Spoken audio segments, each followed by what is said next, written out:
In 227 BC, one man walked into the most guarded palace in China, carrying a map and a severed human head. He wasn't a diplomat. He wasn't a soldier. He was an assassin. His name was Jing Ke, and he was about to change history or die trying. China was not a nation. It was a battlefield of kingdoms, 7 states, endless wars, rivers of blood, and one kingdom was devouring them all, the state of Qin.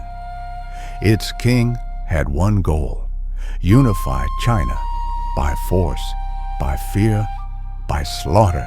This is not a legend. This is not a myth. This is documented history, a real assassination mission, a real target, a real palace, a real killer. This is the true story of the man who tried to kill the future first emperor of China. The king of Qin was not just conquering land. He was erasing kingdoms. Cities burned, royal families were executed, cultures were destroyed. Every ruler in China knew one truth: if Qin reaches you, you are erased from history. One state stood terrified, the state of Yan. Small, weak, surrounded, and its ruler knew war was suicide. Surrender was slavery. There was only one option left: assassination. Yan didn't choose chaos. They chose precision. They didn't send an army. They sent deception. The plan wasn't war. It was infiltration, not a battle, an execution. To enter Qin's palace, you needed more than courage. You needed permission. You needed an invitation. You needed legitimacy.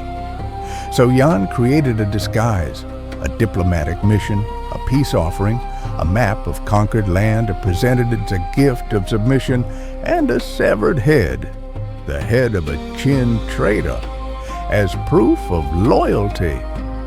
It wasn't just deception, it was psychological warfare. And at the center of the mission, Jing Ke, not a general, not a noble, not a politician, a man with one job: walk into the most dangerous palace on earth and kill the most powerful man in China. There was no escape plan, no backup, no second chance, only one rule: success or death. Jing Ke didn't train like a soldier. He prepared like a man walking to his death. No army drills, no formations, no battles, only focus, only precision, only silence. His weapon was not a sword, not a spear, not a blade meant for war. It was a dagger, short, fast, silent, hidden inside the map scroll. One strike, one chance, one moment. If it missed, he dies. There were no speeches, no motivation, no glory, only one truth: he was not expected to return. The gates of Qin opened, not for war, not for invasion, for a peace mission. The most dangerous assassin in China walked in as a guest. The palace was a fortress, layers of guards, layers of steel, layers of fear. Every step forward was a step closer to death. Jing Ke carried the map, the box, the mission, and the dagger, hidden in silence.